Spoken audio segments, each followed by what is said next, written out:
माझी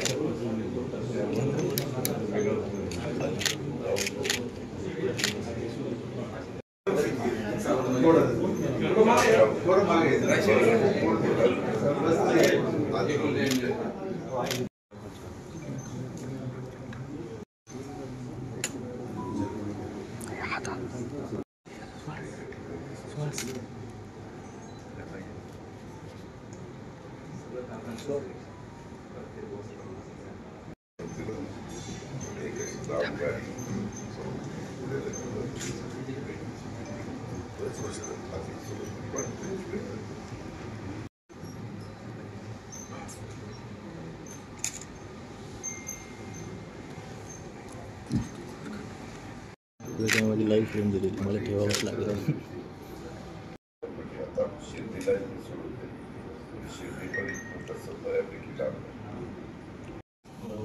आपलं 45 मीटर रुंद मीटर धावपट्टीला 3 किलोमीटर लांब विमानजी पार्क होतात.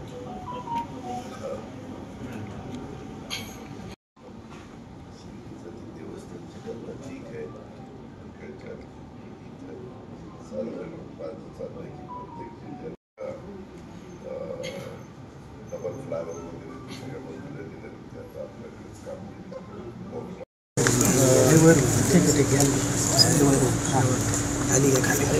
अरुण काका जगतापांचं जे काही दुःखद निधन झालं त्याचा एक सगळीकडे शोककळा पसरलेली आहे. अरुण काकांचे माझे फार सुरुवातीपासून संबंध, कारण अरुण काकांना सगळ्यात चांगल्या गोष्टी करण्याची मनापासूनची आवड, धाडसी व्यक्ती म्हणून त्यांची ओळख आणि सगळ्यांना बरोबर घेऊन जाण्याची त्यांची एक हातोटी होती. आपल्याला सगळ्यांना आठवत असेल की एकेकाळी ह्या शहरामध्ये अनिल राठोडांचं वर्चस्व त्या ठिकाणी होतं, परंतु नंतरच्या काळामध्ये सर्वांनाच बरोबर घेऊन त्याच्यातून संग्रामसारखं एक तरुण नेतृत्व पुढे आणलं, तो महापौर म्हणून काम केलं. अर्थात संग्राम जरी काम करत असला तरी पूर्णपणे पाठबळ देण्याचं काम, आशीर्वाद देण्याचं काम, त्याच्यामागं सगळा समाज उभं करण्याचं काम हे अरुण काकाच करत होते. आणि आमदार म्हणून त्यांनी MLC म्हणून ज्यावेळेस काम ते करत होते त्यावेळेस विधिमंडळात मी बघायचो, नेहमी कुठलंही काम अतिशय चोखपणे झालं पाहिजे अशा प्रकारचा कटाक्ष त्यांचा नेहमीच असायचा. कुठलाही कार्यक्रम घेतला तर तो कार्यक्रम व्यवस्थित झाला पाहिजे, टापटीपणा त्याच्यामध्ये असला पाहिजे आणि असं त्याच्यामध्ये कुठली कमतरता भासता नाही याबद्दलची पण काळजी त्यांची कटाक्षाने असायची. मध्ये आपल्याला आठवत असेल इथं महाराष्ट्र केसरीच्या स्पर्धा झाल्या, त्यावेळेस आम्ही अनेक जण आलो होतो.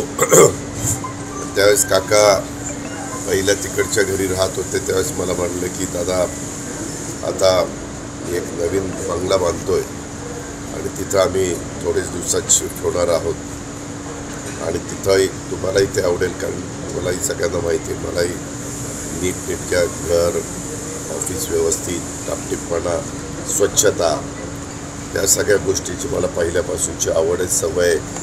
आणि अनेक राजकीय लोक ते बोलून दाखवतात. तशाच पद्धतीनं आमच्या अरुण काकांना पण सवय होती. त्याच्यामुळं आमचे चांगले सूर जुळायचे, म्हणजे काही विचार जुळायचे आणि त्या पद्धतीनं मी आजपर्यंत काम करत होतो. परंतु काळाच्या नियतीच्या पुढं आपलं काही चालत नाही.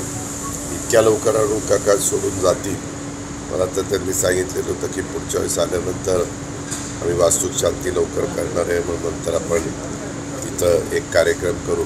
अशा पद्धतीनं नेहमी चांगला विचार मनामध्ये घेऊन आणि कसं संघटन वाढेल याबद्दल सतत त्यांचा प्रयत्न असायचा. ते आज अरुण काका आपल्यात राहिलेले नाही आहेत. कारण मी त्याच दिवशी येणार होतो, परंतु आपल्याला माहिती आहे महाराष्ट्र दिन आणि या सगळ्या कामगार दिन याच्या सगळ्या गोष्टी होत्या. शेवटपर्यंत संग्राम असेल, त्यांचा सगळा परिवार असेल, त्यांनी रुबी हॉस्पिटलमध्ये काकांना ॲडमिट केल्यानंतर काहीतरी घडेल आणि पुन्हा काका आपल्या सगळ्यांच्यामध्ये सहभागी होतील, आपल्याला मार्गदर्शन करतील, आपल्याला आधार देण्याचं काम करतील अशा पद्धतीनं सगळ्या अहिल्यानगरच्याही जनतेला वाटत होतं, आम्हालाही वाटत होतं, परिवारातल्या सगळ्या नातेगोत्यातल्या लोकांनाही वाटत होतं. तशा प्रकारे डॉक्टरांनी पण अतिशय प्रयत्न केले, पण शेवटी काकांची प्राणज्योत त्या ठिकाणी मावली आणि नंतर हा प्रसंग आपल्यावर उद्भवलेला आहे. मी व्यक्तिशः माझ्या वतीनं, महाराष्ट्रातल्या तमाम जनतेच्या वतीनं आणि राष्ट्रवादी काँग्रेस पक्षाच्या वतीनं देखील अरुण काकांना भावपूर्ण श्रद्धांजली अर्पण करतो. परमेश्वरांनी प्रार्थना करतो की हे दुःख सहन करण्याची त्यांच्या परिवाराला, त्यांच्या सगळ्या कुटुंबियांना याच्यातनं दुःख सावरण्याची शक्ती मिळो अशा प्रकारचे परमेश्वर देखील प्रार्थना त्या ठिकाणी करतो. अरुण काकांचं आजपर्यंतचं काम लक्षामध्ये घेता मी त्या दिवशी मुख्यमंत्र्यांशी बोललो आणि आपण सरकारी इतमाने अरुण काकांच्यावर अंत्यसंस्कार करू अशा प्रकारचा निर्णय राज्याच्या मुख्यमंत्र्यांनी आम्ही सगळ्यांनी घेतला. तो लगेचच इकडे जिल्हाधिकाऱ्यांना कळवला. अशा प्रकारे हे सगळं गोष्ट घडलेली आहे. आता त्यांचं अधुरं राहिलेलं काम हे पुढं नेटाने पूर्णत्वाला न्यायचं हेच खऱ्या अर्थाने आमच्या अरुण काकांना श्रद्धांजली करतो. धन्यवाद.